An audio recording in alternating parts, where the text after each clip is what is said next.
The Truth, episode 32 with special guest JOEYSHAKES72 in the building. Hope everybody's ready to talk some birds, baby. Let's get it.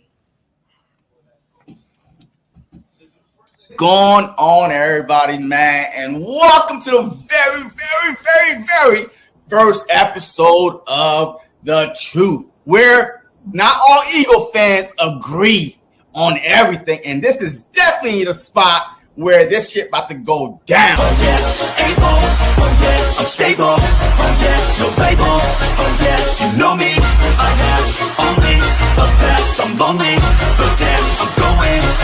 How we started this because of you. I'm listen to your, fantasy that you living in right now. Always talking about 17 until proven otherwise. BS. I'll be number one, working hella hard until I get just what I want. Yeah, rises like the sun. Yeah, fatal like a gun. You know what I mean? Shooters gonna shoot and I'm gonna shoot until I fall. We could have easily won those 3 games. So I gotta get through it, and the only thing I know is to love what I'm doing. Right? Did you not beat ourselves those 3 games? Look, we lost. Never listen to the no's. I just wanna keep We could win the moving. Super Yeah, Bowl, I put we it lost. out as hard. It's my only medicine. Yeah, everything I do, I'm just being genuine. Yeah, I'm sick of being screwed. Feel my own adrenaline. Yeah, I do just what I do, and I hope you let me in. Let me in. Yeah.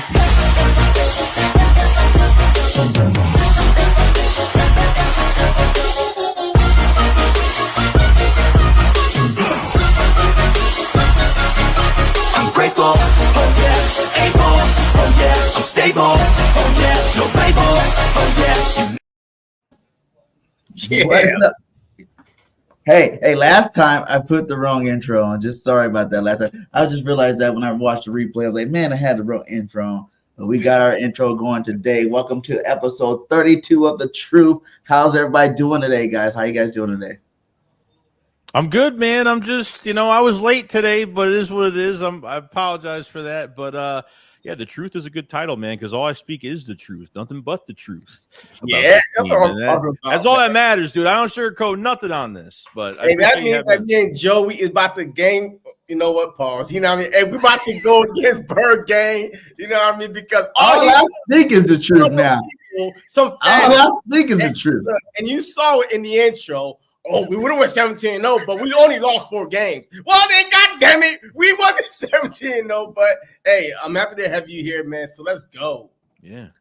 All right, Joey, man. So how you doing, man? Haven't talked to you in a while. Glad to get you on the platform, man. Tell me how you like the 2024 Eagles after, a week of training camp.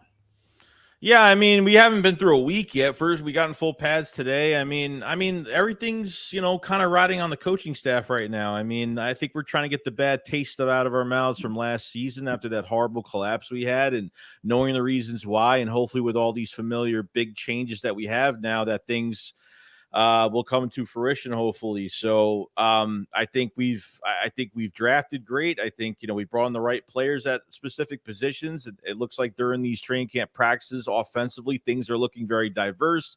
Things are looking different.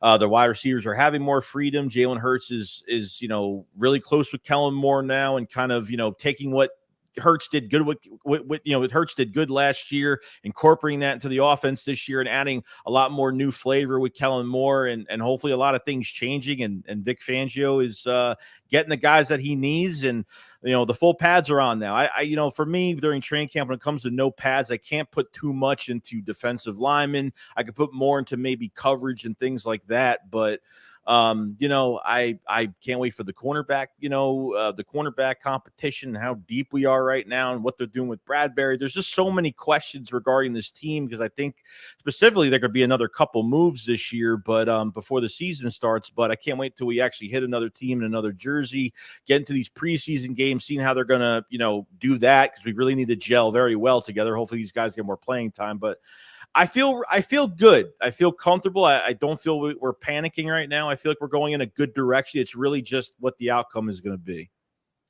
Yeah, let's jump right into it. Let's go with this offense side. You heard all the noise with Nick and Jalen. You heard all the noise, Jalen not a top 10. How do you assess Jalen Hurts going into, this season? Do you think this is the season Jalen takes it to that next level and becomes, the MVP of the season of the NFL, not just a candidate or runner up. Oh no, he's a top 10 quarterback, no doubt. I mean, it's just like a lot of after the season ended last year. I think after when we were really exposed after that 49ers game, I said to people, I was like, I'm going to be a different Eagles fan now. Like, people are not going to like me because now the truth is going to come out. Like, the one thing they had last year, especially, you know, when they clinched a playoff berth early, they had time on their side and they did nothing with it. So after the season was over, people are coming in the live chat in the comment section attacking me saying, you know, some people are saying it's 100% on Jalen Hurts. I'm like, I get it, dude. Like, the one thing that Hurts has got to fix himself is like the turnovers have got to stop. But I can't look past the coaching staff. People are looking right past the coaching staff, blaming Jalen Hurts. And I'm like, there's a bigger problem here than we realized. Even middle of the season, when we found out from Dave Spadaro, you know, taking questions from Eagle fans, you know, who runs this offense? What's going on? Does Nick run the offense? And he's like, oh yeah, this is Nick's game plan.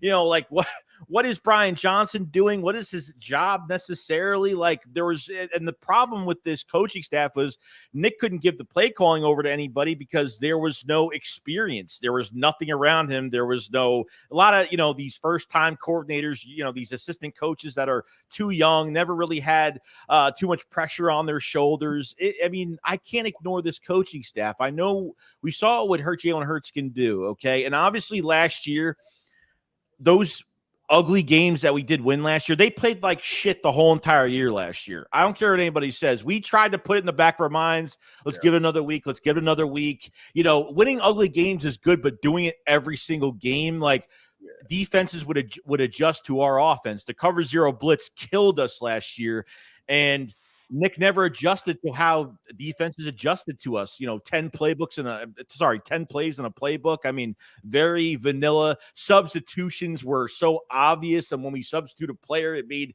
what play we were doing. You don't run the ball enough. It's second, third, and short. You're throwing 70 yards down the field. I mean, the Seahawks game at the last play of the game when they underthrew the ball on purpose, that shit pissed me off more than anything. They did a play just for a flag, like on the last play. It's just ridiculous, dude. So if anybody has to blame Jalen Hurts, yes, everybody has blame.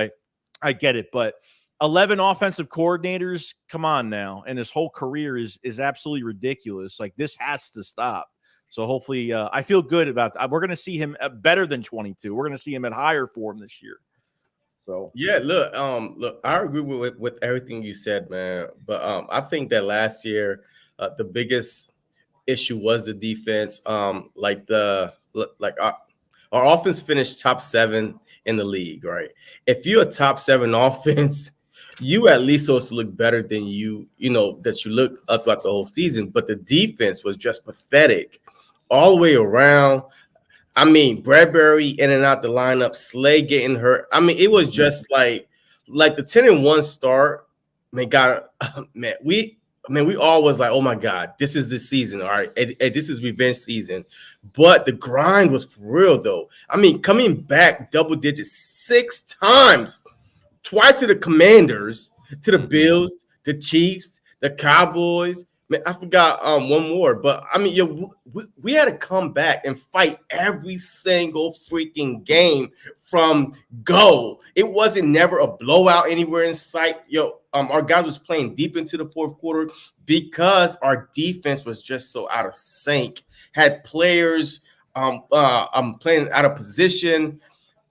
When Nick Sirianni made the move, I don't know if it was coming from Howie Roseman, Jeffrey Lurie, to change the defensive coordinator, that's when I think the whole season was over with. Because, history says it's only like one team that had been successful once you change defensive coordinator in the middle of the season. Because now you have 2 defensive coordinator and you got to try to learn a different defensive scheme. I mean, this whole season was jacked up. But one thing he could not do is change the offensive coordinator or take over play calling, because then, hey, what are y'all doing? You change your defensive coordinator, you change an offensive coordinator. So I think that Nick Sirianni did the best he can by keeping Brian Johnson there and hoping the offense could carry the defense. But it was just too bad.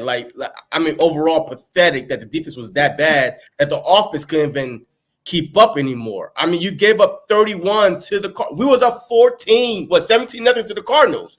14-3. And then we could not stop anything. So I blame it more on the defensive side. So that's why, like, I'm so glad that this draft was defense heavy. The free agency was kind of defense heavy. And right now, I'm loving the competition and camp, especially at the corner position. Yeah, I mean, they lost their edge last year. No sense of urgency. No, I mean, they just lost. They mentally, like, this team was always good. Like, against adversity, this team always plays really well. But they really just lost it last year. So I mean, I could blame a lot on the defense. Switching coordinators was probably the worst thing they could have done. Incorporating new things. I mean, then they put James Bradberry on an island against JSN. Like, what are you doing, bro? Like, I don't even know what. I feel like it was just to make a move. To make Matt Patricia the new DC was to take more pressure off him. I don't know what that move was really about. Sean Desai was only giving up. Yeah, he was only giving up like 22 points a game. I mean, Matt Patricia was giving up 28 plus a game. So I'm excited for the competition defensively, and you know, with Vic Fangio, the guy that, you know, you talked about the Cardinals that game. I mean, we saw Gannon be aggressive, and that was just like, how is he being aggressive? He was with us, and we weren't even this aggressive half the time. And it really gave you an eye opener of how much Nick's ego has gotten in the way of this team, of the whole entire team, of every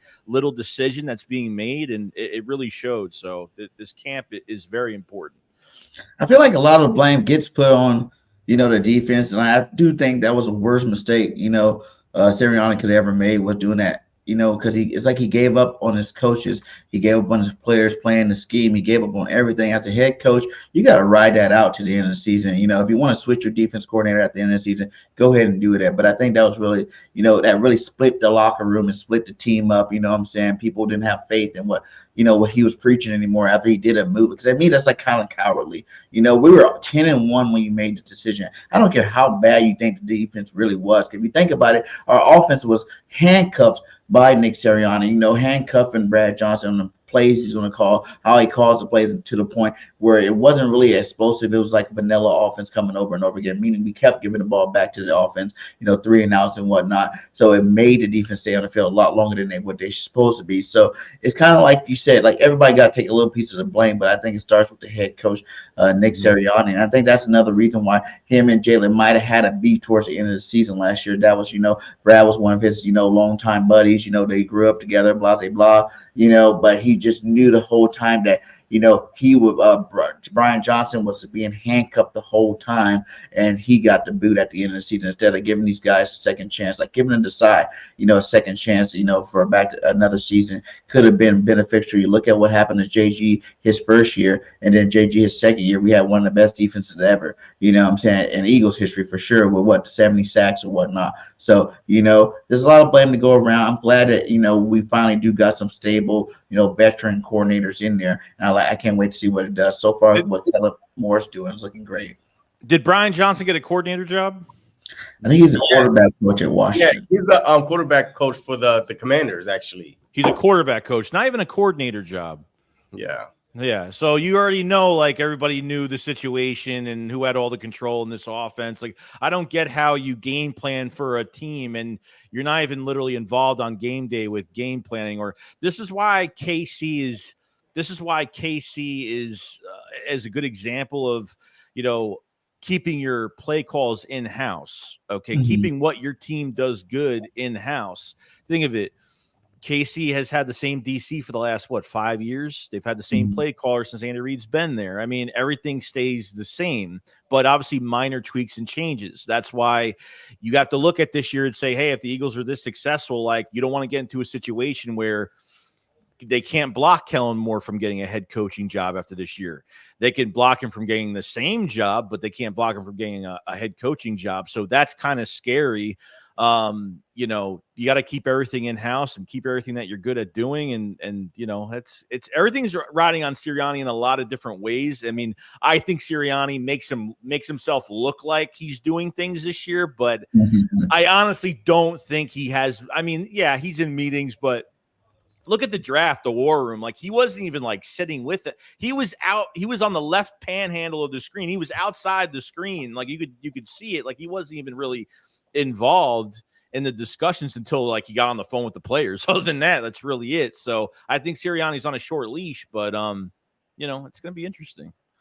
But let me ask both of y'all a question real quick before we move on. So when we was 10-1, what was we all complaining about? The defense. Like, because we was winning. We was 10-1. We was top 3 offense at that time. We was putting 30 points a game. Like, we was 10-1. But we all was complaining about the defense. So it felt like that either Howie or Nick, they made a panic move just based on what we was seeing. Our offense was putting up points, but our defense couldn't stop nobody. So that's why they made the move. So I wouldn't really blame it on the offense, because yes, the offense was stagnant, and like the flaws just start showing more when we start losing. But when we was 10-1, we was putting up some points. It's just the defense was so bad. When they made that move, I think that's when the morale on both sides just went down. The team started panicking, and we couldn't even score, or we couldn't stop nobody from scoring. So, I mean, I blame it more on the defense than the offense, but then the offense feed on the defense also. Yeah, well, and another thing too is even if the defense fails, offense is on the field so much. How many times were the Eagles in position where there was 2 minutes on the clock, 2.5 minutes, a minute and a half, where they had a chance to put a team away, and they just 3 and out, like screen pass, deep 70-yard ball downfield.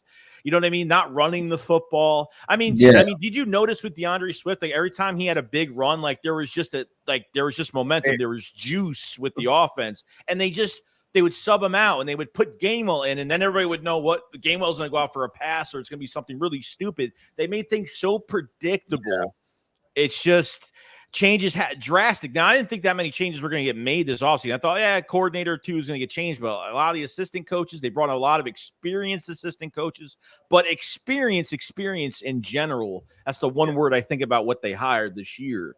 So major changes.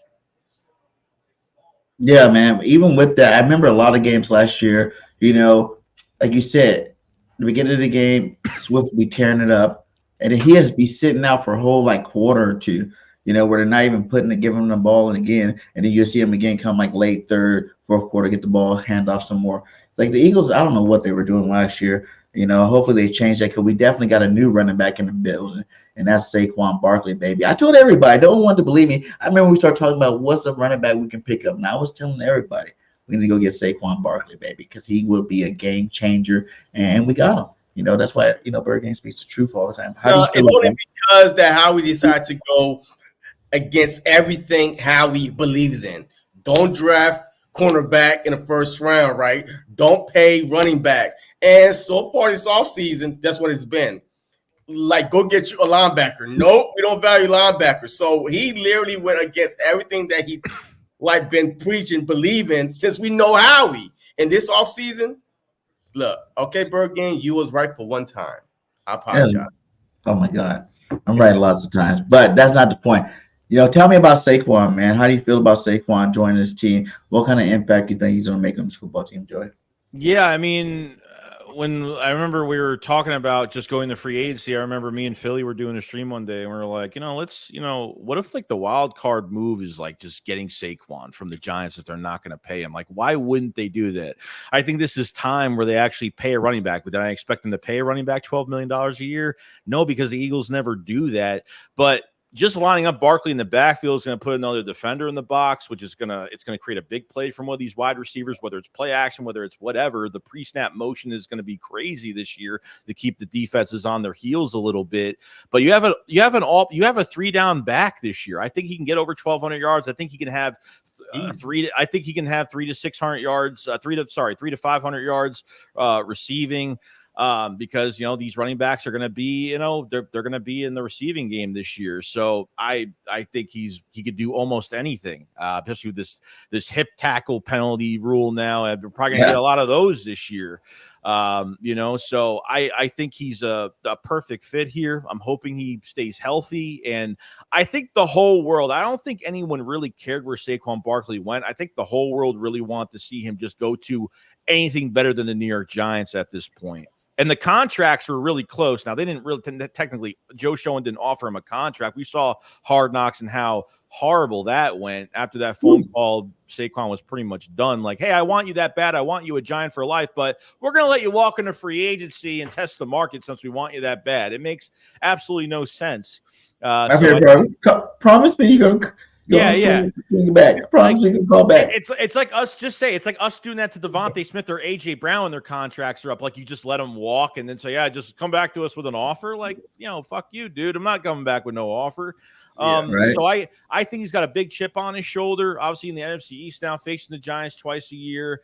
He's going to get a lot of attention. I think the one thing we didn't do enough of last year was the check downs last year. We barely checked down to running backs. I mean, Saquon Barkley one-on-one in open space on a check down is going to be 9 out of 10 times. He's going to get those big chunk yards out of that. And they got to run with him early start of the season, get this run game going. Because that's where it should start, and I'm happy. I still forget that he's a Philadelphia Eagle. It's crazy. It's nuts. How much you think he's going to take away from the push tush? The people think it's going to be gone. I don't believe. I think as long as Jalen Hurts is our quarterback, we can be able to do the push tush. I know Kelsey was a great center, and he did this and that, and he was the greatest, Eagles center of all time. But I really feel like it was Kelsey with his timing and whatnot. But Jurgens is a little bit bigger, so that's going to make up that little difference there. But it's really Jalen Hurts, pushing with his 600-pound squatting ass, pushing that power a little, harder than what we normally push by normal quarterbacks. So how much do you think we're going to stop that and, incorporate just a simple handoff to Saquon to get that 1 yard?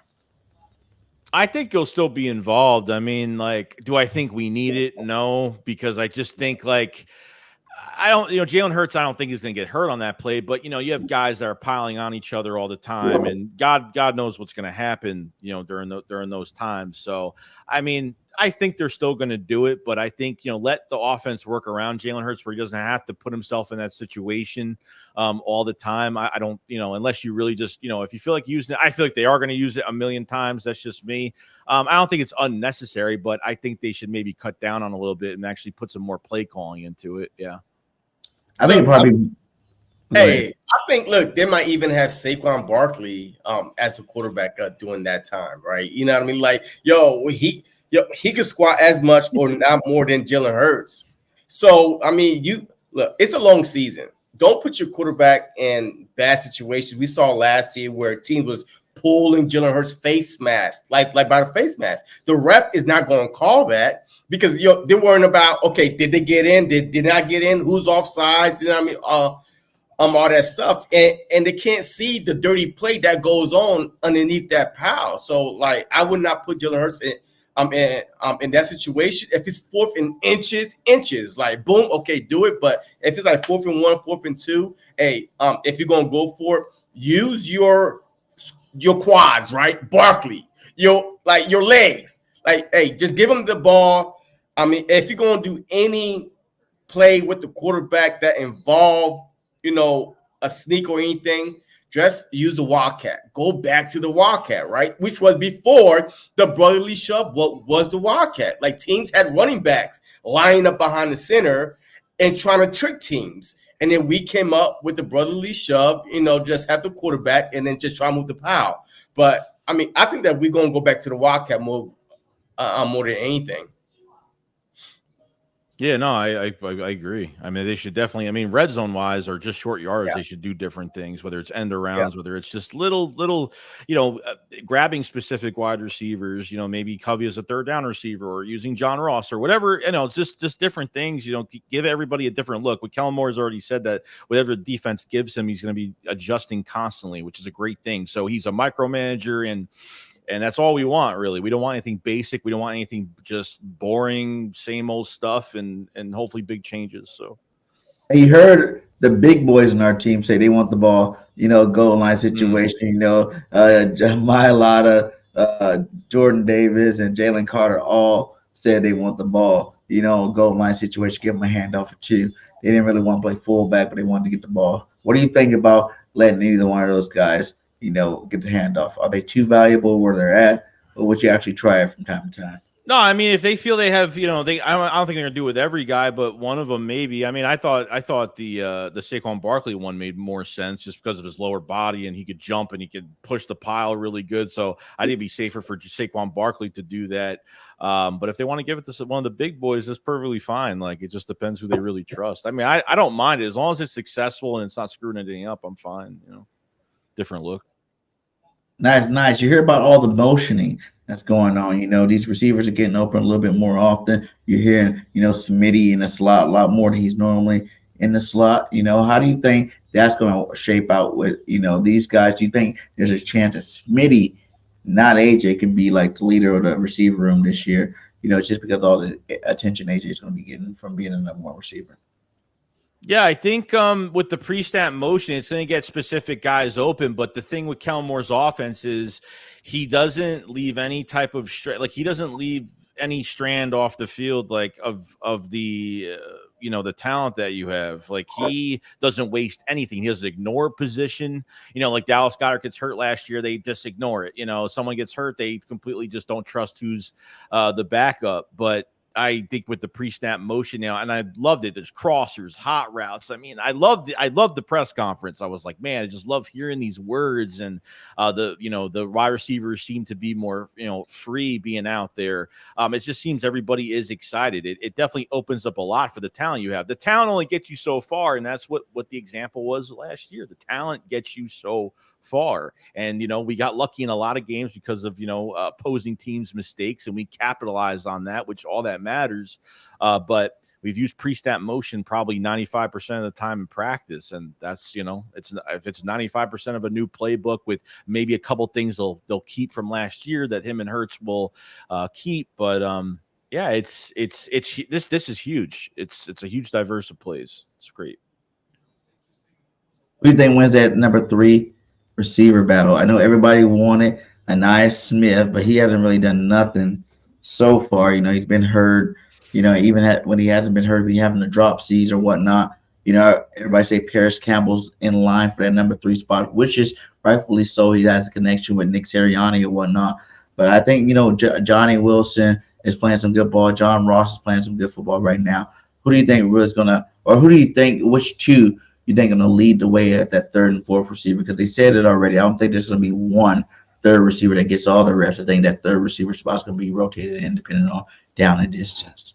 Yeah, I think they'll use different guys. I mean, I really like Anais Smith a lot. Like, I'm going to give it a little bit more time. I know he's had some drop issues. He's had separation in camp. The problem is, like, sometimes whether it was Pickett or it was Jalen Hurts underthrowing or something like that. So he's had separation, just haven't really had the opportunity too much. But I'm going to give it more time. Paris Campbell looks like he's leading right now. I mean, with Paris Campbell, you have a pure slot guy. I mean, Nick Sirianni is very familiar with him.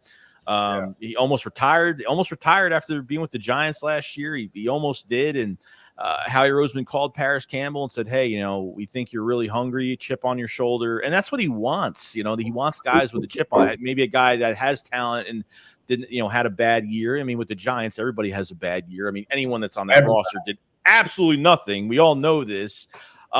Just remember, Paris Campbell too was a pick. The Eagles, between in the draft, they had a lot of interest in Paris Campbell. It was between J.J. Arcega-Whiteside and Paris Campbell at that time. If nobody knew that, so they know the player. And he was with the Colts as well. So I think before the Giants, he had like over 600 yards, but you have a pure slot guy now that can move to the outside if you really need to. Good route runner and is having a fantastic camp. But I really do like the John Ross story as well. And from the activities he's done, he looks like he does have the speed still. Was he 28 years old? Something like that. He still is fast. I can't wait to see open practice to really see that, kind of see that speed unveiled and to see like how good his route tree is, how good his route running is. And, I think there's a lot here. Britton Covey's watching a lot of tape on Cole Beasley, like he said today. So he sounded confident, didn't he? He sounded real confident, like he thought he was the 3rd receiver. He go, I can't wait to one day tell my son I was back up to Devontae Smith. Like, dang, Covey, you trying to move up that list a little quick, aren't you? Yeah, I mean, look, they legitly they added a lot of speed to the slot, and I think you're getting guys like even Paris Campbell making a big play over Slay like that on the right side of the right sideline. Like with Quez Watkins, the last few years, you can't depend on him on the big moments. If you look at the 22 Super Bowl, what were really the two weakest positions offensively? Running back and wide receiver 3, especially Quez Watkins really missing that big catch that went right through his hands. Like you can never, he's either not healthy or he gets these games where he does good, but then on the really important moments, he just can't handle it. And, Olamide Zaccheaus, I thought they really never gave him an opportunity. I really liked him. Like he had over 500 something yards, the best year with the Falcons the year before. He just never was given opportunity, man. Like they completely ignored the position. Like it's, so hopefully they, Kellen Moore will get these guys involved, and whether they keep 5-6 receivers this year, we'll see what happens. But Johnny Wilson, I think won't be anything this year. I think could be a big red zone threat, short yardage, something easy because of his height and his size. 6'6.5", 6'7". I mean, it's just absolutely ridiculous. But they could actually use him. For red zone, they could use him on, like I said, short yardage. So I think, by 25, another offseason program under his belt, I think Johnny Wilson will become a lot better, but I think he'll be used in maybe certain situations this year. So I do like the receiver group a lot, and to see how it unfolds. So look, I love the receiver core, man. Like right now, literally our slot wide receiver is a battle. I mean, that's it though. I mean, that's the only battle on that receiving side. And I think that Anaya Smith, because of this bad training camp, whatever he's having, he's going to be used more as a returner, right? I mean, especially with the new rules for the kickoff return, he might, if he's going to get on the field, he might be on special teams, returning kick. And Paris Campbell, to me right now, just based on all the news that's coming out, I mean, I haven't seen it with my own eyes, but just based off all the news that's coming out of training camp, he's winning that battle. And yes, he's a veteran, right? I mean, he's trying to get in good grace with the NFL, period, like the whole league. So he's on a 1-year deal. But there's one thing I like about this whole team overall, especially on the defensive side. A lot of guys are on 1-year deals, prove-it deals. I mean, especially just coming off the season that we had, and now you signing guys that been in the league before, that been all pros in their positions, and now on a 1-year deal. I love the overall face of this team. Is like underdog mentality is back with Paris Campbell, with White. I mean, a whole bunch of guys. 1-year deals. Go ahead and prove it. If you do it, you know that HOWIE is going to take care of you. Yeah. Let me just say one thing. The 1-year deals are good because it's a prove it thing, chip on their shoulder. It gives guys more motivation.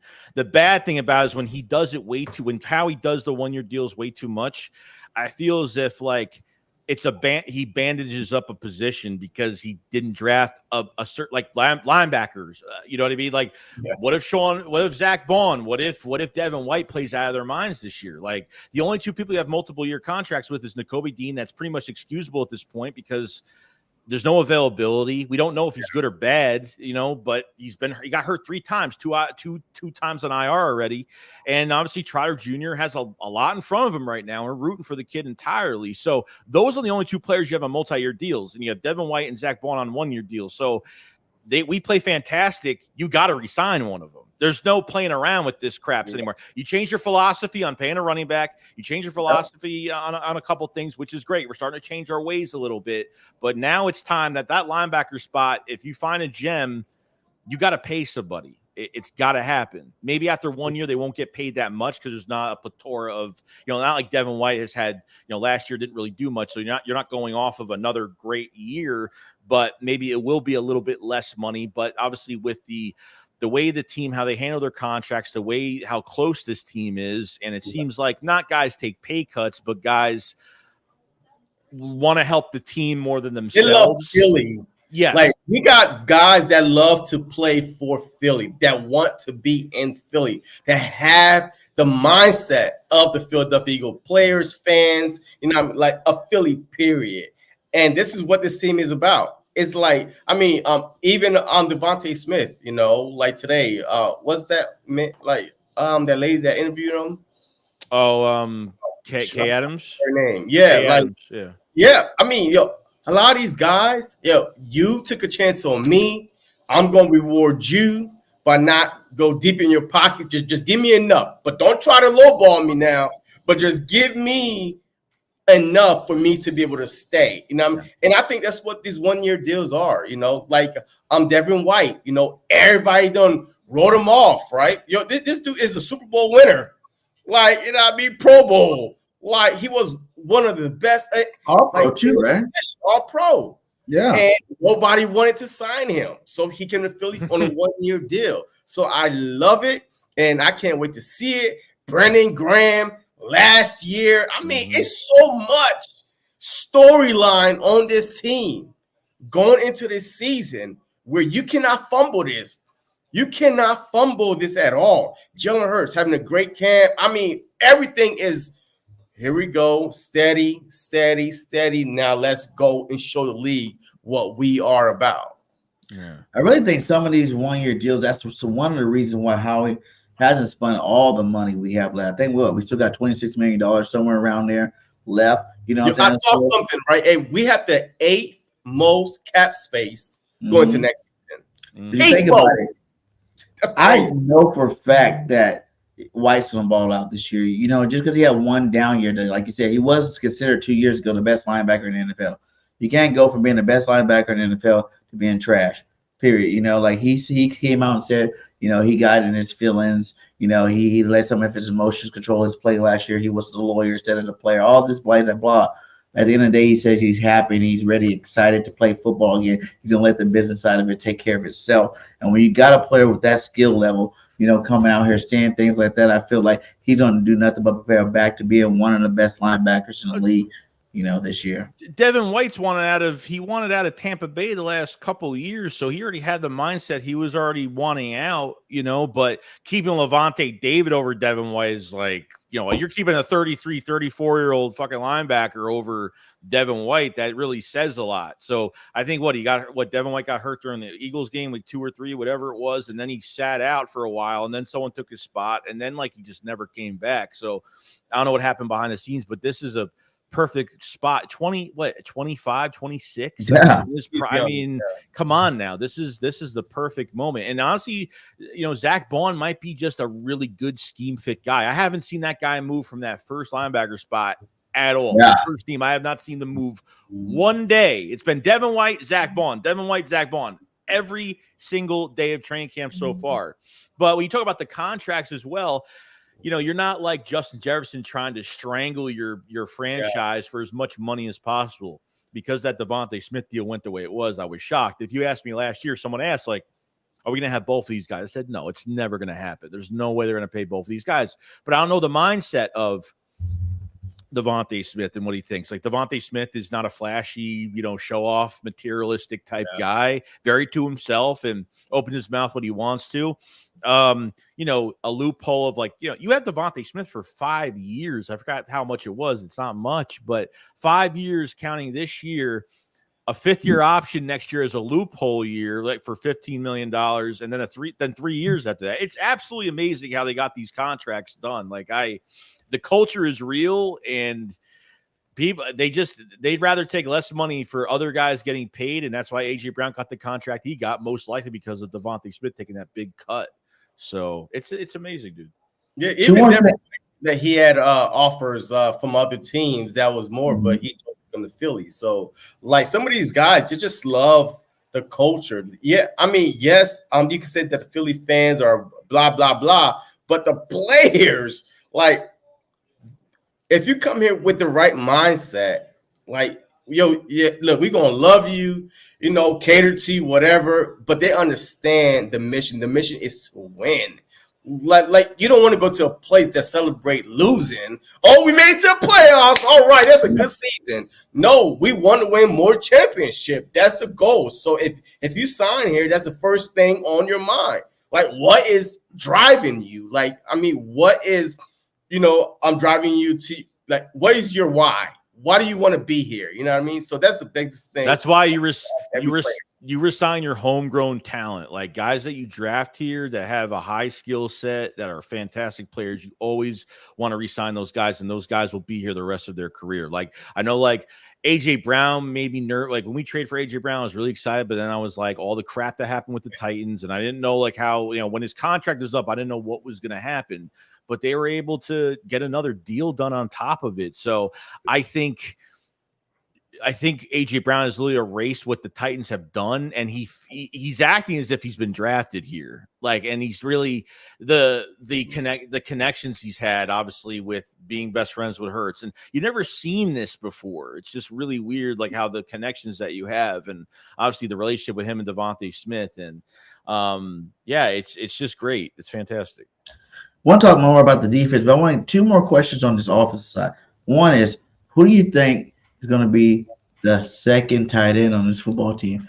You know, Kellen Moore likes to run a lot of 12 personnel. We got double tight ends out there. You know, Grant Calcaterra talked about being that guy today in his press conference. But do you think he's going to win it? Or we got the other dude from the Bengals, you know, Uzla, whatever his last name is. CJ Uzomah. Yeah, Uzomah. Yeah. You know, from the Bengals, who actually put up some good numbers in the football for what he's gotten over there. The Bengals, he's done a good job over there. It's not like he's some scrub or something. He's just a veteran body out there. So, who do you think will win the second tight end spot? First off, honestly, dude, I think tight end is one of the worst positions we have offensively, because Dallas Goedert is always missing 4 to 6 games. And even if it's not his fault, he's still missing 4 to 6 games, and it's hurting us and it's killing us. Now, Kellen Moore loves using tight ends, loves using them. Okay. You lost Jack Stahl, which was, I guess, you know, he did a lot of the dirty work. He was a good blocker. You know, he had reliable hands at times. You know, he had starting experience. So he goes to the New York Giants. CJ Uzomah at 31 years old hasn't played well really since he's been with the Bengals. He was with the Jets last year. I think he's coming off an injury. I'm not really sure on that, but I know he had some injury past. But he hasn't played good in the last few years. So you're getting a veteran there. Grant Calcaterra is just an injury mess. Like it's shoulder, it's calf, it's concussion. Yeah. You know, 2 weeks with a concussion. It's Calcaterra, I think, has a shot. I think he has a huge shot at the number 2. He has great athletic ability. He can get separation. Like I think he's one of our fastest tight ends we really have. So we'll see how that plays out. But Albert O, dude, like you traded for him last year. You did nothing with him, dude. Yeah. Like he's got starting experience to what he did in the preseason last year. Now the Eagles were on the waiver wire, so they had to trade for him because they were obviously last on the waiver wire. They were in the Super Bowl. So obviously your waiver wire listing is going to be really, really high. So they weren't going to get him. So they had to trade for him, but they did nothing with him. Even when Goddard got hurt, never used him. And then they re-signed him again this year. So I'm hoping, I don't know what to do with this tight end group. I mean, we're just going to have to wait and see. I honestly have no idea. Yeah. Look, I love, man, Albert O, man. Like, I'm not even going to try to say his last name, but I watched him play with the Broncos, man. Yo, this dude got hands. He's physical. I don't know why we didn't use him last year. I mean, look, to me, if I would have my dream tight end, it would be Goddard and Albert O, and then CJ.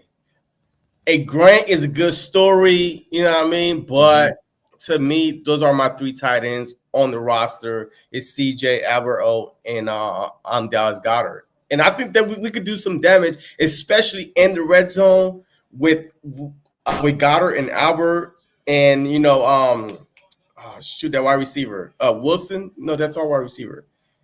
Man, I forgot who. Johnny Wilson. Johnny Wilson. Yeah, Johnny Wilson. I mean, we can do some damage because of the height and the big bodies we have once we get into the red zone. There was rumors that, well, that was like before camp started. That was before OTAs that Johnny Wilson was going to move to tight end because of his size. They were just going to, you know, but then he, you know, he botched it down saying he wasn't going to go to tight. I mean, it wasn't a bad, I mean, to keep him on the roster and to put him at tight end, I mean, I don't see why that would be a bad move, really. But I think we finally got it right. We tried to do it the other way around. Remember we had what's the dude Tyree name? Jackson. Tyree Jackson, the tight end, quarterback, whatever, try to make him like that red zone guy because he was so tall and big. Now you actually got a starting receiver. You know, he has some good numbers over there in Florida. I think he averaged like 20 yards of reception over there, you know, in Florida at Florida State. This guy is actually a legit receiver. He, like you said, he's not moving tight end. I don't think you should move him over. I think we finally got that big 6'7" receiver. Even Grimes was a player I loved coming out of Florida. Grimes was another guy, but he just couldn't stay healthy. He got I think he tore, I don't know if he tore an ACL or something. The Eagles had him on, and the Eagles just let him go. It's another guy that could have switched to tight end from wide receiver, and because Tyree Jackson couldn't stay healthy. Guys that have that bona fide size and just the availability just wasn't there, unfortunately. So yeah, man. The other one was that right guard spot. You know what I'm saying? Like Steen's job to lose, you know, but Mekhi Becton been really balling out, showing up and showing out there. Mekhi Becton, he was a first round draft pick. I know we love Steen's from Alabama, prestigious school, whatnot. Him and Stout know each other, whatnot. It's his time to shine, whatnot. But Mekhi Becton, I don't think anybody expected to get him. I don't think anybody expected to get him like that. He was a first round pick, you know, prestige, you know, pick right there at in the first round. I think he was like a top 5 pick there for the Jets, who had some flashes but never showed like full potential. But he was on the Jets, you know, with horrible quarterback play, you know, horrible coaching, horrible everything. It's the Jets now we're talking about. Having a guy like him in Stout University, how do you think, you know, what he's doing out there? You know, he's moving from, he didn't want to change position at the Jets. Now he's been left tackle, left guard, right guard. It's like they're trying to find a spot for this guy. And, you know, maybe, just maybe, he can pull that off and beat out a guy like Tyler Steen. Yeah, I mean, I when the signing happened, I absolutely loved it because he's going to be paired up with the best offensive line coach in the league, and he'll turn a bad player into an okay player. He'll turn a good player into a Pro Bowler. He'll turn a Pro Bowler into just a legend. Like that's what he does. He'll turn a lesser talent. I mean, look, Sewell Petta got a deal. I mean, guys that were backups are getting deals with other teams. Okay, so with Mekhi Becton, he thinks it's more of a family here, more of a family atmosphere. They tried, you know, I know the Jets tried to switch him from left tackle to right tackle, so there's a lot of, you know, they couldn't stay healthy. You know, the talent is there, you know, 20, 25 years old. I mean, Jesus Christ, dude. I mean, just imagine, because definitely Tyler Steen's job to lose, no doubt. But Becton has pretty much been, since the beginning of OTAs, really, and to training camp, he's been like the major, you know, other than center, he's been like the primary backup, but he is playing guard and tackle, so which is good because we don't have that many, you know, backup left tackles for Milano, so he's kind of got to take that spot. Or, you know, when Lane Johnson retires in a couple of years, they can always put Becton at right tackle if they want, you know. But we always say this: how many times did we try to get Jason Kelsey's replacement? Dickerson gets drafted, he plays right guard. I was at the game actually when I forgot, it was 49ers. I forgot what game it was. Niners game.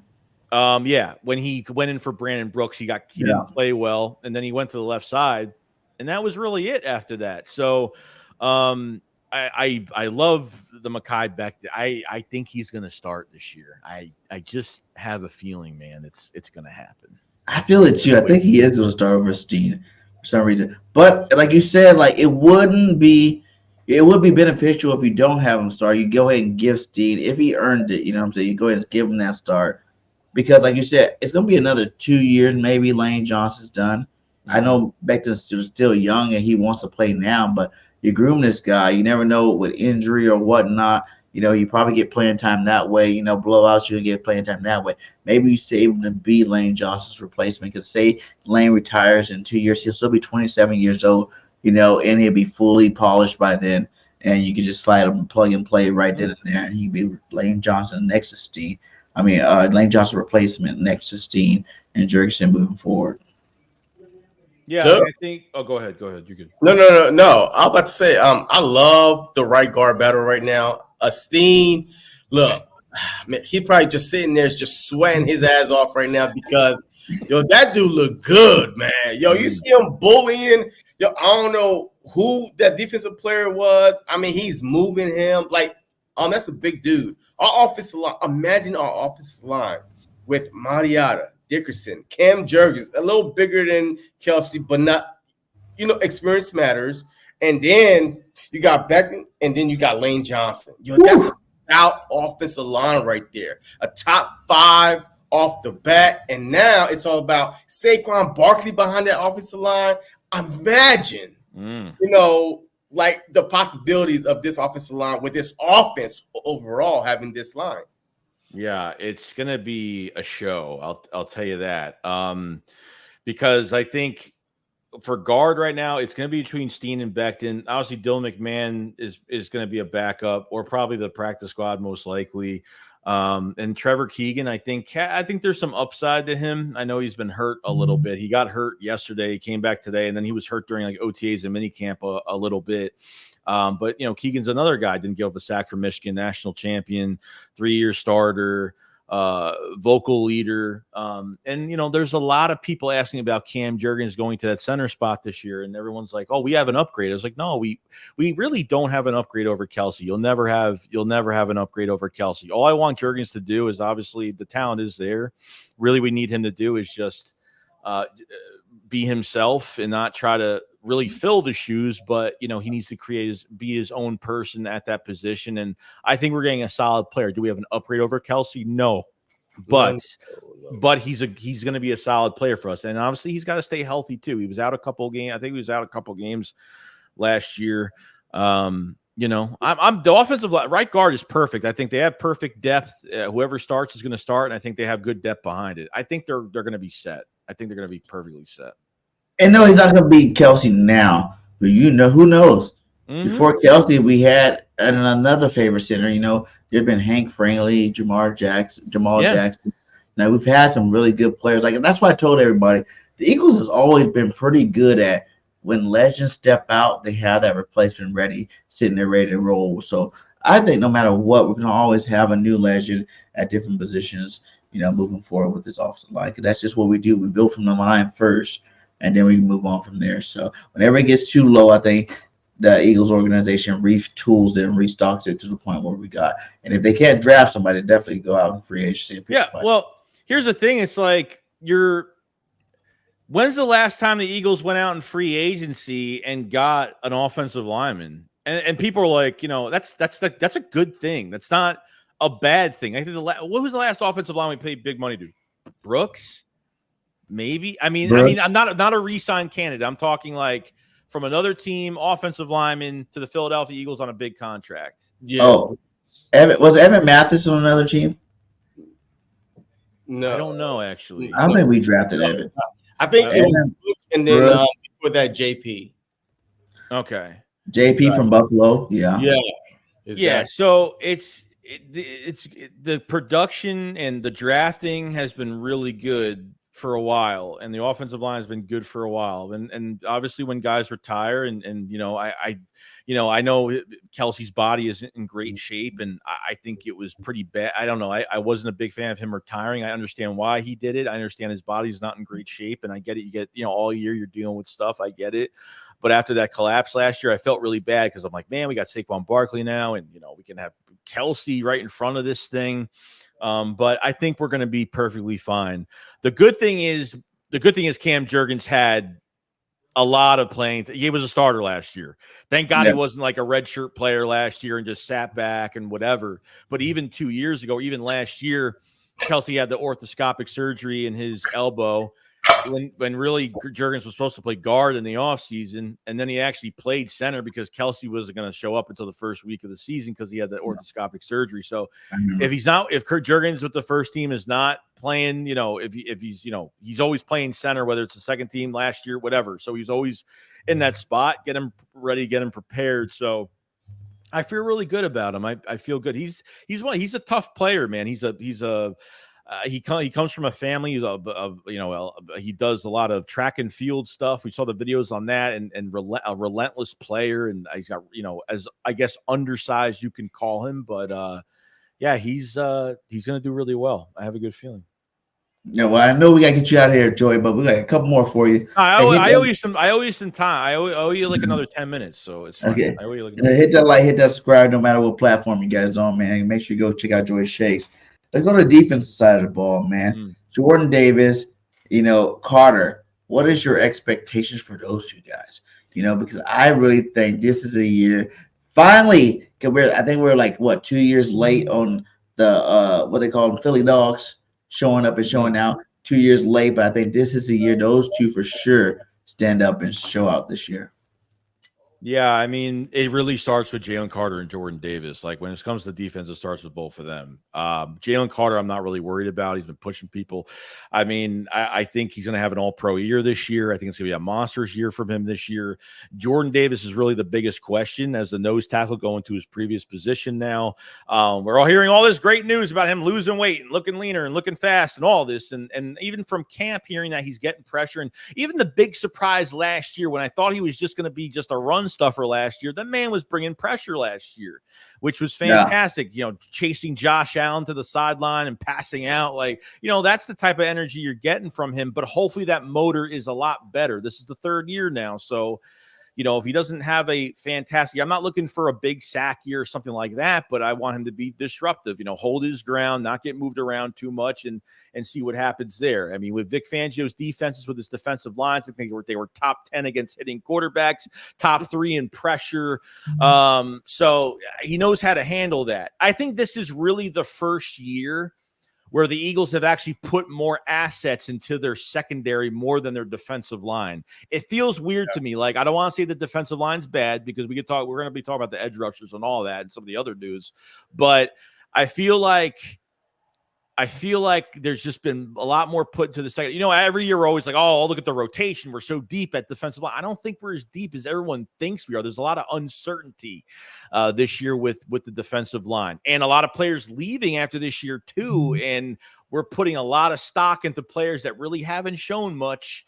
Whether it's their fault or not. So with Carter and Davis is really the big one for me, where he really has to push himself, see where that motor is, to see if he can handle it this year. Looks like he's in top shape and doing his thing. So we'll see. All right. So, hey, one question real quick. So if you could make a move on the defensive side, what position would you address? I mean, at this point, it would have to be edge. Maybe like a Yank Ngakoue signing that he's still out there that will at least, give you something. Cameron Hayward's been, I guess he's been looking for an extension. There could be, Cameron Hayward's he's 30, 32. I don't know, 33. I think he's like 33. Yeah, he's a lot older. But I think there should be at least a depth piece somewhere on that defensive line, whether it's the edge or DT. So one of those probably. Yeah, I like it. Yeah, I think Jordan Davis is going to have a monster year. Because like you said, like Jordan Davis, no matter what, even all the way up until he got gassed out, chasing down, I think it's so funny. Like when he got gassed out, chasing down Josh Allen, it's like the whole defense got deflated. You know what I'm saying? Like when Jordan Davis is on top of this game, our defense plays at a higher level, period. Like people don't realize that the first year, even when he was a rookie, when he was in those first 5 games before he got hurt, we were top 5 run stopping defense. That is his job. It's to plug holes and assume double teams. Take up double teams and triple teams. There's some place where he was getting triple team because he's so big. And I think no matter what, you got to double team like a man that size. But now with the emergence of Jalen Carter and what he done last year and what everybody expects him to do this year, it's like, how do you double team both of them, man? How are you gonna do that? You can't really double team both of them because then you won't have enough linemen. Edge rusher is probably a bigger weakness than DT right now. Mm-hmm. How you like Huff? I love Huff. I think at $17 million a year, I think he'll be worth it even more next year than he will this year. I think he can have a 10-sack season this year. I really do. It's really just seeing, like I said, 43% of the snaps with the Jets on, a third down edge rusher, really with the Jets last year, heavy rotation. So, I mean, you're putting a lot of stock into him just off of 1 year in a rotation, a 110-sack season. So I've seen the tape. The guy is relentless. It's just, can he handle more of a snap count? But when Fangio said those words of him not being a 3-down player, it kind of made me nervous. He's like, "Oh, is he a 3-down player right now?" He's like, "Oh, not right now. No." I'm like, "Well, you just gave this guy $17 million a year, so I'm really hoping that by the start of the season he's going to be that." Now we do have obviously a rotation, but it's not going to be as heavy as everyone expects it to be. But I'm not really worried too much about it. I've seen the tape. Bryce Huff is going to do really good. And if it's not 10 sacks this year, he's going to be disruptive as hell. So I think he's going to be great. Yeah, I still think we'll be fine at the edge position because we still have Brendan Graham, Nolan Smith. You know what I mean? Like, he had a day today, you know what I mean? Like 2+ sacks, whatever it was rumored to be. But I feel like with the rotation, there's no need to, like, at least not until late into the season. You don't need to try to play these guys like a whole bunch of snap with the rotation that we're going to have. So, but yeah, I do agree. I mean, Huff, to me, like, I feel like he has all the moves, the bend, the arm swing, the quickness off the defensive line to try to get to the quarterback. But, you know, endurance through a 17-game season plus, you know, is going to, you know, try to say, hey, well, we should have kept Hassan Reddick. We saw Hassan Reddick do this, right? But at the same time, I feel very, very good with the way we're going on that defensive line because when Josh Sweat leaves next year, and matter of fact, Josh Sweat, another guy on a 1-year prove-it deal, right? He took less to stay in Philly. So we have a lot of 1-year prove-it deal. Hey, so I feel like that this defense is – I'm more worried about our secondary than our defensive line because I feel like with the defensive line, it's easy to get these guys and just do your job compared to the back half behind you where everybody is going to be. A communication is the key in the back half. But the front, hey, go get the quarterback. Just do your job. Just go get the quarterback, be disruptive, and you ain't always got to get the sack. But put your hands up, do something to make that quarterback feel uncomfortable, and your secondary hopefully will pick up the rest for you. Yeah, So they put a lot of praise into a lot of uncertainty with this edge position because I feel like if Nolan Smith at least produced last year, I would have felt more comfortable with the Hassan Reddick trade. And obviously, since that what's been going on with the Hassan Reddick and the New York Jets, that to this point, I feel like Reddick has stuck with a number and he hasn't moved from it. And he was going to hold out this entire freaking year. And that's why they were like, you know what? Instead of dealing with this, we're just going to trade him for nothing. And they got a 26th third-round conditional. He plays over 60-something% of the snaps and has 10+ sacks with the Jets. Yeah. I've never seen – you get the second-round pick. I've never seen a player get traded and not have the pen and paper ready. I've never – crazy. It's the weirdest shit I've ever seen with a team, and it's the New York Jets. I'm from New York. I know Jet fans, and they're just like, "Oh, I don't know why." It's like, no, you know why, because this is the problem.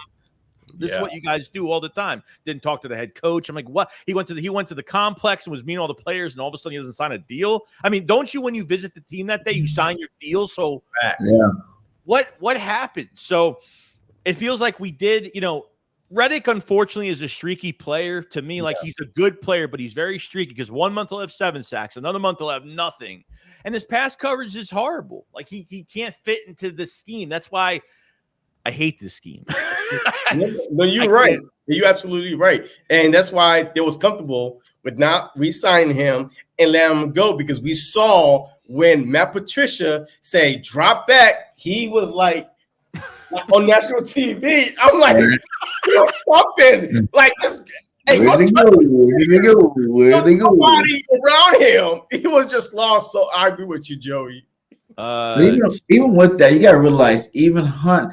I mean, Huff had the same amount of sacks. Like, I understand he started out the season hot, but he died just like the rest of the team too. How many of those games you're waiting for? Okay, this is the top part of the game where you're gonna see a Hassan Reddick sack, and it just never happened the whole rest of the season into the playoffs. It never happened again. He died out just like the rest of them. Huff played half the time with the same amount of sacks. All those rumors that he was chasing sacks, like who knows? Maybe it's right. I don't know. But when people are like, why do you get paid as a defensive end? You get paid as a defensive end because of sack numbers. They don't care if you're good against the run. They can care less. They want you to be disruptive, go after the quarterback, hit the quarterback, whatever. That's why Brandon Graham doesn't get a lot of respect, because his numbers at hitting quarterbacks and getting pressures on quarterbacks is skyrocketed. But no teams look at that as like success as a defensive end, which is kind of weird. But it's a weird situation right now. Like Nolan Smith, it's not his fault. I mean, remember middle of the season, someone asked, "So why isn't Nolan Smith getting snaps?" He's like, Sean Desai was like, we only give certain guys the amount of snaps. I'm like, dude, like he's a first round pick. Like there's no excuse to not play him. And then Jalix Hunt is like, to me, Jalix Hunt is the big mystery. Is like, is this guy gonna because he is more of a scheme fit. This is a guy from Houston Christian, small school. He turned from a safety to an edge rusher, off-ball guy. He's got size for his size. He's really quick.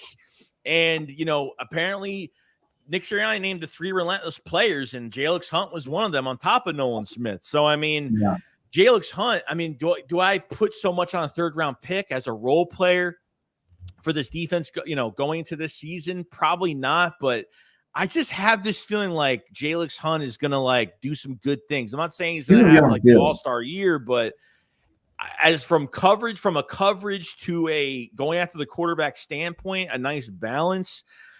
That there's way too, like I said, too much uncertainty. And then you're losing so many players. Like what if Jalix Hunt doesn't do anything? He looks worse than we expected. But this was a Vic Fangio hand pick from Vic in the draft. I mean, he came for a visit and everything. So, I mean, Vic knows how to use these guys, and hopefully, because you're losing Josh Sweat. Josh Sweat's on a restructured deal for what, 14 fully guaranteed. He's not coming back next year.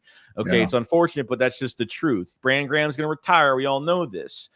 So you have Milton Williams on a 1-year deal. You have, there's a lot of, Moro Jomo flashed at the end of the year, but he didn't really, like how much are you putting into him? So there's a lot of questions. Like this defensive line to me has been one of the, I'm not saying weak points. I'm not saying it's the worst I've ever seen, but this is the first year where I'm like, man, the secondary looks better than the defensive line right now.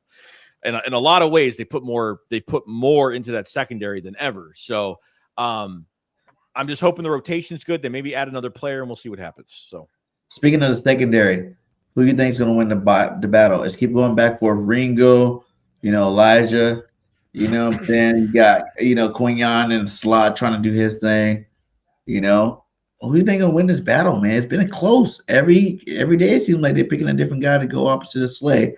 Who do you think finally wins it? I think right now Isaiah Rodgers will win that outside job.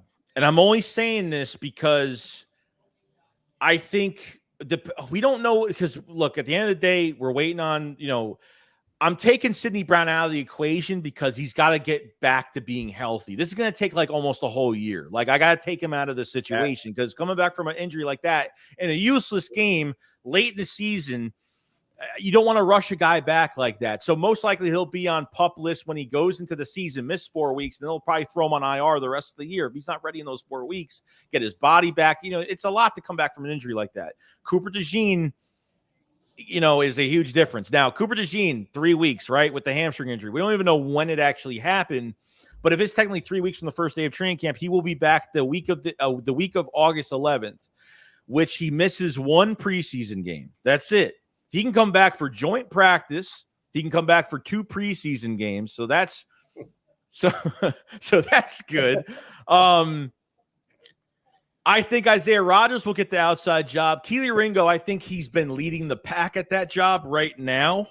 Mm-hmm. Isaiah Rodgers, all he has on everybody is years.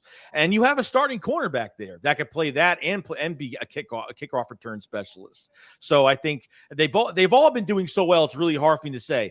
Quinyon Mitchell is really the big question because he is a first-round pick. And since Bradberry, I don't know what the hell is going on with that situation.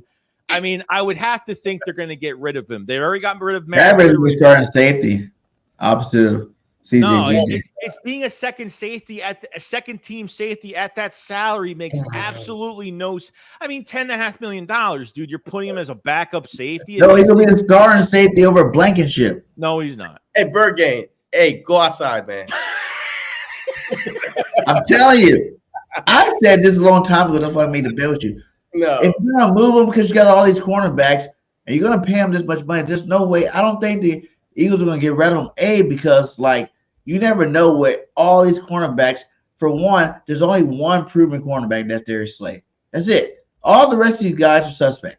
You know, yeah, you can say Rogers Cromartie is proven, but he didn't miss a whole season. So how proven is he? Then you can say Quinyon Mitchell. Then you can say, Ringo's proven because it's his second year. He's going to be better than last year. All this stuff is hypothetical. Bradberry is an all-pro cornerback. When he had safeties behind him that were actually worth a damn, he actually played at a high level. You know what I'm saying? You've even heard Slay come out and say how, when you have rookie corner safeties back there, that's a huge part of their communication in the backfield. If they don't even know where to send you, where help protection is. Yeah, right. And then Slay, and then Slay last year said he didn't want to tackle a certain way. So I don't even get me on that whole thing with his podcast. These players should never have podcasts for these reasons because they literally just put news on them. They just make them like literally a target for every media source possible in this situation. But like Bradberry took himself out of the cornerback competition and I have to respect his press conference because he was very I think ever since really that 22 Super Bowl, I think ever since that last play, I think he's been like mentally like something's been going on. But I understand yes, the safety help, we had communication. We had no communication in the back end. They were still working on communication in the back end, but that's how you change your defensive coordinator or demote him and hire Patricia later in the year, which didn't help.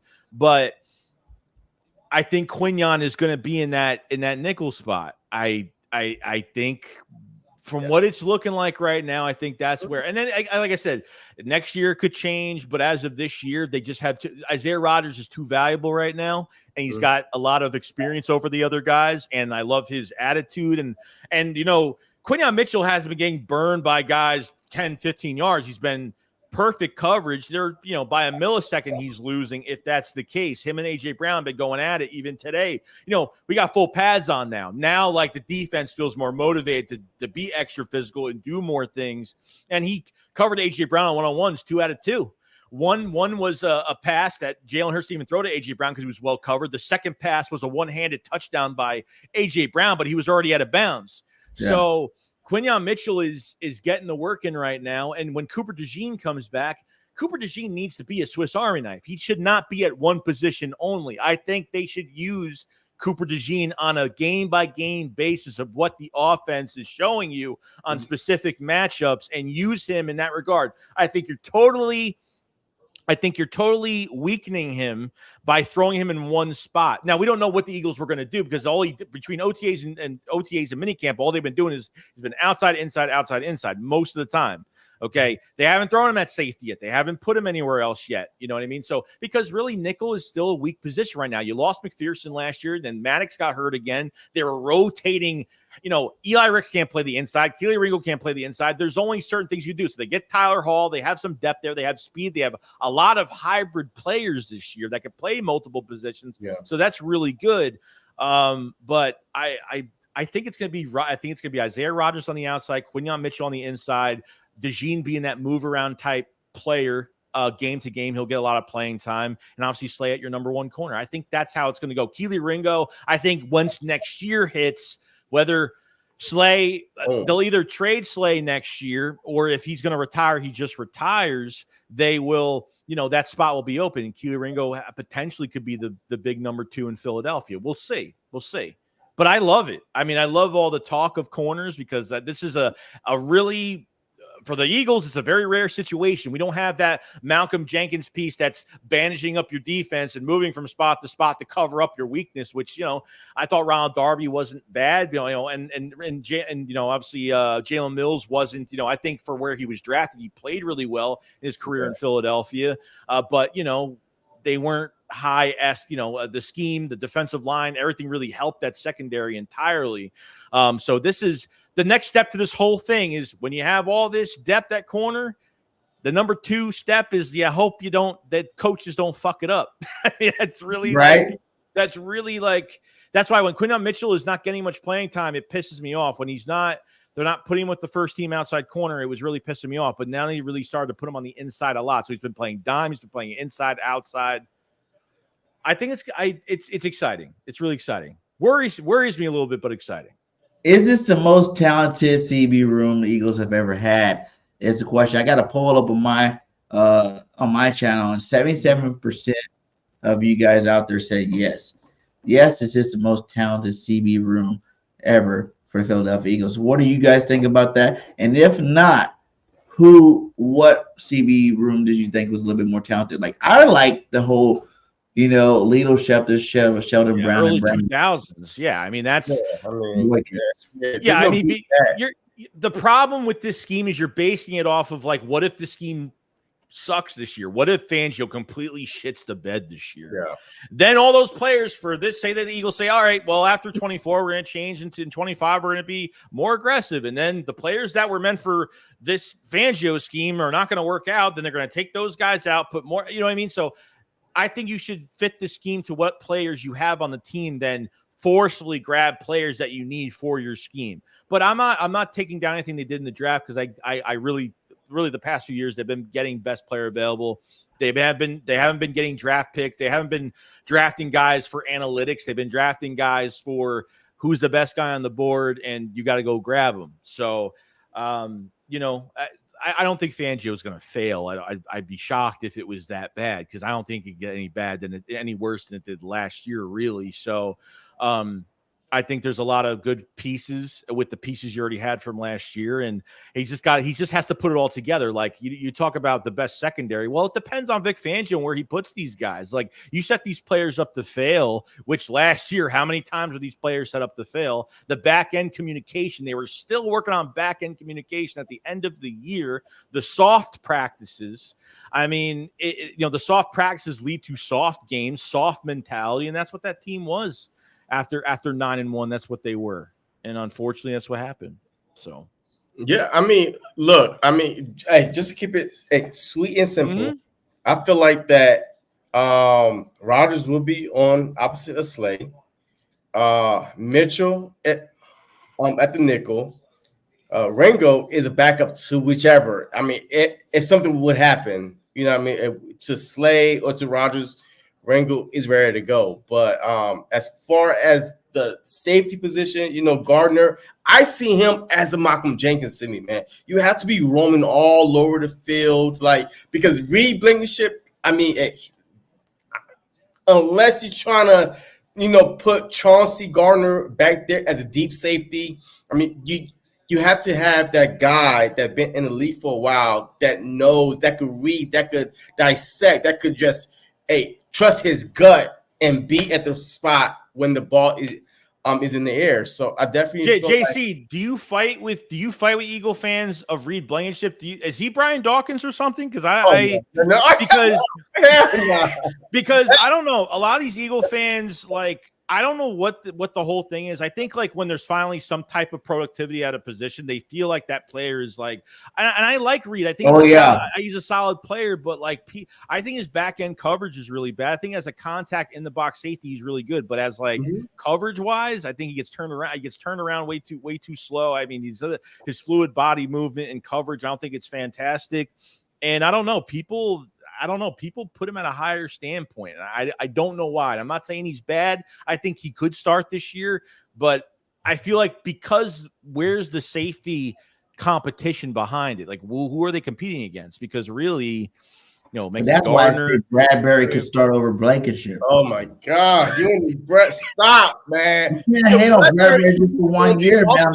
I don't care. I seen football players. Bradberry's always been up and down his whole career. All pro bowler. He's got that. Bradberry has the size. He has the size to play the position, and he has the smarts, and that's one thing that Fangio likes is people with smarts. Football smarts. You know what I'm saying? This guy's been in the league for a long time. He knows what to expect. Stupid? And now you don't have to worry about him getting burned by these young receivers, Right. these speedy receivers out there at the end, because now he's like 20 yards back or 15 yards back. You could just let him do his thing back there. I think it might be Bird another gang. one of Wilson, We transactions. have to accept the fact that the time Bradberry is started ticking. week one. I already said it. The time is ticking, and this man is going to be gone. And if he's not, I'm going to be more pissed because they're You'll be wasting. bad if Bradberry does end up starting with CJGJ and he actually plays good. If he plays, yeah, if he plays good. But look, think about it. Like he said in his press conference that he might. Oh, it's not like I'm not going to play corner, but he kept saying in that press conference over and over, if I'm still on the team. How many times? Now he screwed up. He said when I get traded, and then he's like, oh, if I get traded, he literally like just made a mistake during that press conference, which I called out on that.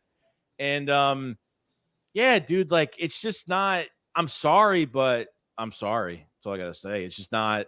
I don't care if you get a 2037th round pick for him at this point. I don't care. He's taking himself out of the corner position because he saw what they were doing. You draft two corners. Isaiah Rodgers is already here. He's literally got so much. He's already kind of, I don't know, like kind of like defeated. Like, why wouldn't he want to compete at corner? Like, why wouldn't he like be like, yo, fuck that. I'm gonna go. You know what I mean? Like, there was none of that. It was just like, oh well, I went to the coaching staff. Jenkins did it. Changing positions. Malcolm Jenkins did it. Yeah. Both Charles Woodson, Rod Woodson. There's a lot of guys that did it and actually did it at a high level. Yeah, but Fangio said in the press conference that guys that play corner that transition to safety, it's a very small list. It's not like very small. On that list are all former All-Pro Bowl cornerbacks, and that's what Bradberry is. Whether we like it or not. All right. I'm just saying.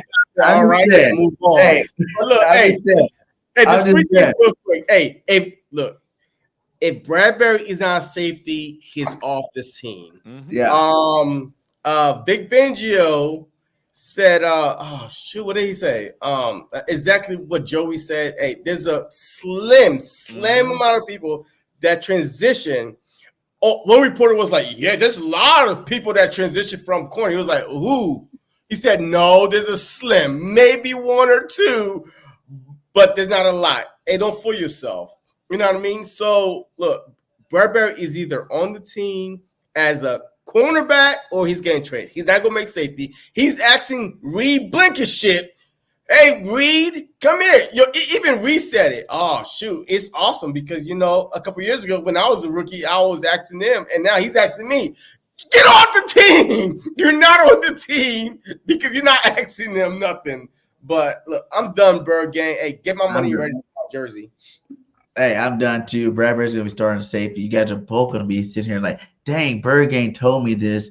way back. I think it's a downgrade more than an upgrade. It's like I feel like I don't think it would be a downgrade. Cause like, what are the flaws you say of Blankenship? You know what I'm saying? That he's that guy that can run up and stop the run, but he gets burnt toast. In the backfield, he doesn't know what's going on because he's still kind of young. I think he tackles better. I think he's better in open space. I think he hits harder. I just think I think athletically he's just better. I mean, I know that Bradberry's better, like as his own, Bradberry's his own corner. Like he's not a man-to-man type guy. I get that, but it's I mean, if Reed fails or if Reed gets hurt, sure, but I think they favor Reed over him, and and Bradberry hasn't moved from second team, not one day. He's been on second team. He made a tackle today, finally, after all these days, but Hey, I'm not giving hope on Bradberry. Before we get out of here, Chase, give me your hot take, for the beginning of the season. It's the first game. Who do you think is going to be lighted up? Or give me a hot take for the first game of the season in case we don't get you back on before that against Green Bay. And then, we get out of here. I mean, I already hate this game in general. Entirely because there's no home field advantage. They count this as an Eagles home game, which is beyond stupid at this point, but it's Friday night. So, I mean, everyone doesn't have work the next day. So I guess that's, so I guess that's good. I don't know. It's going to be a tough one. The first game is always a flip up for me. It's always a coin toss because it's the first game. So without home field advantage and both teams are pretty much playing in a neutral territory right now. I mean, yeah, I'm going to pick the Eagles to win that game. I don't know how it's going to go. It depends what we look like by the time. You know, if we have injuries, don't have injuries, both teams, what they look like. You know, really, it's who's gonna get hot early. Like I said, I can't even. I think the Eagles will win. I think they will. I think they're just going to be better. After seeing Love get that big contract that he got. Good for him off that Cowboys playoff game. Woo! Good for him. I feel like we're going to win. But like I said, it's a toss-up. Like the teams that are supposed to beat specific teams always lose on the first week. It usually happens all the time because it's the first game of the season. That's why preseason is going to be very important to play these guys for – you're playing these starters for a quarter to a fucking half for 2 weeks. I'm not even kidding. And then the third week you rest all these guys and let these other guys play. That's how I would – it really, what we do in this preseason is gonna, and the practices before that is really gonna matter. So that's what I'm kind of taking out of it right now. My cold take right now, I'll do a cold take. My cold take: if we become 2-4, Nick's getting fired. Nice. So nice. Get to 2-4. I'll get like how many weeks do you like this season because of the like. If we have an ugly game, I'm only giving it I'm not giving it much time. Like, how many weeks do you give a team this year to like get their shit together? 4. You had it right. 4 weeks. If we haven't got our shit together within the first 4 weeks, you got to go. Now, I say 6. The first 6 games, right? Because there's 17 games in a season, and we saw how Nick's first year started. I believe where we was one of the first teams that started 2-4, 2-5, and made it to the playoffs. So I mean, I give it at least the first 6 games, only because I told Bergen this last week. I feel like that our offense is going to carry us the first 6 to 8 games of the season, while the defense, start building chemistry and I know you there. So, like I tell these Eagle fans, relax, do not panic the first 4 to 6 games of the season, because his defense is going to be a work in progress. A lot of new players, a lot of defensive coordinator, but it's easy to get your offense on track faster because all you got to do, because the A gaps matter. I mean, other A gaps are the same. The holes are the same. You know what I mean? Right. The routes are the same. All it is, like AJ Brown say, is the name of the play calling, right? You know what I mean? Right. Like, instead of Joey, you say JC. You know what I mean? So now you got to figure out what JC, but it's still the same thing as Joey call play would be. So like, I feel like that the first 6 to 8 weeks is going to be on the offense, and then you're going to see the defense start clicking, and now you want to click as you go into the postseason. But the first 6 to 8 weeks, do not panic. Yes, we could start 2-2, whatever, because our bye is week 5, I believe, like the earliest bye ever. Yeah. So, I mean, if we like 2-3 going to the bye, still don't panic. It's a lot of football left. And, team, they get better. The Ravens, their defense was not as good the first half of the season. And they became one of the greatest defense of all time the second half of the season, because they started building that continuity. So just relax, people. I'm warning you now. Do not expect us to be 5-0, 4-0, undefeated, going to a bye. I fucking do. I do. You're tripping. We went 10-1 the last 2 years in a row. We better do it again this year. What the hell? We're not taking no steps back. You keep saying the defense has changed. Well, it's the same damn defense, except for we got the genius that made the defense. He told you he don't give out all his secrets, so you know that he's gonna bring that defense with a little bit more betterness. That was interesting, the whole like analytics thing and how he works with analytics, and he has told no protege how he carries out his analytics, which that's kind of crazy, which didn't think I was going to get even anything out of him like that before. So I thought that was cool. I like Fangio, man. I think he's going to bring some pain. He's an old school coach, man. Yeah. I mean, that's like, you know what I mean? Like how many, the good thing about him is if he is successful, he'll be here for a while because he's already been a head coach. He's been at DC. He wants to be here. Yeah. So, he grew up an Eagle fan as well. You know what I mean? So he's got a lot of background to him that knows the family around the area. Yeah. So, I mean, they tried hiring the guys like Sean Desai worked under Vic Fangio in Chicago as a defensive quality control guy for a few years. So he worked right under him, and they hired the closest guy to Vic Fangio that worked with him, but obviously decided to have much control over his friggin' defense that year for when he was, still not promoted. But all right. Well, hey, Joey, thanks again for sparing your time tonight. It's been a pleasure. Always good talking birds with you. We definitely get you back on sometime during the season this year, man. I'll let everybody know what you got coming up. I know you guys have some new merch or something coming out. Let everybody know about that, and we get out of here, buddy. Yeah, so me and Philly have the Philly Shakedown podcast merch. We have a whole line of stuff coming out by the 1st, which is the open practice.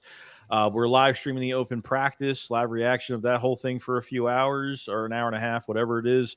And just gonna have the same videos every day and the same stuff. So we're excited. Appreciate you guys having me on, by the way. And thank you, my guy. JC, any last words before we get out of here?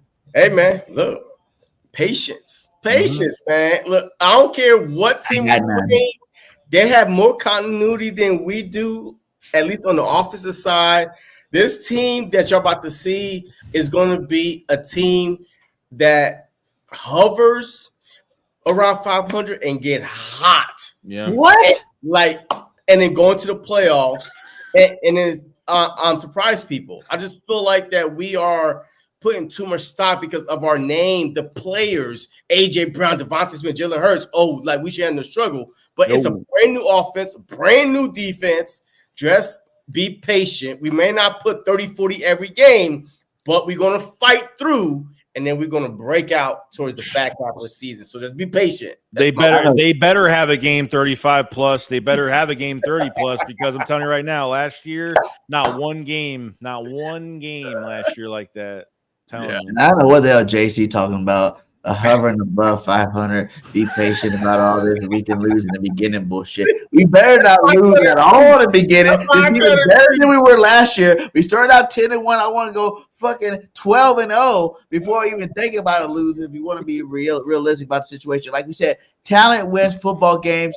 Teams win championships. I think our talents won us 10 out of the first 11 games the last 2 years. Our talents got even better this year. I expect to see them do the same thing this year. I think they come out the gates hot, and we go lay the smackdown on some people. All we don't need is a big catastrophic end, which we hopefully got those experienced coordinators to keep us from doing it, and everything be great, man. Like I said, 17-0 to prove another wise. As long as Nick stays off the playbook, I am perfectly fine with everything else. Yeah. At least I know who's to blame. As long as I have an answer on who is actually controlling things, then I have an answer and I won't be as frustrated. Still be frustrated, but not as frustrated. But hey, thank you guys again for sticking with us, man. Shout out to all you guys. Hit that like, hit that subscribe. And hey, fly, Eagles, fly. Till next time, this is Bird Gang. That's JC and that's Joey Shakes in the building. We out. Peace. Going on, everybody, man, and welcome to the very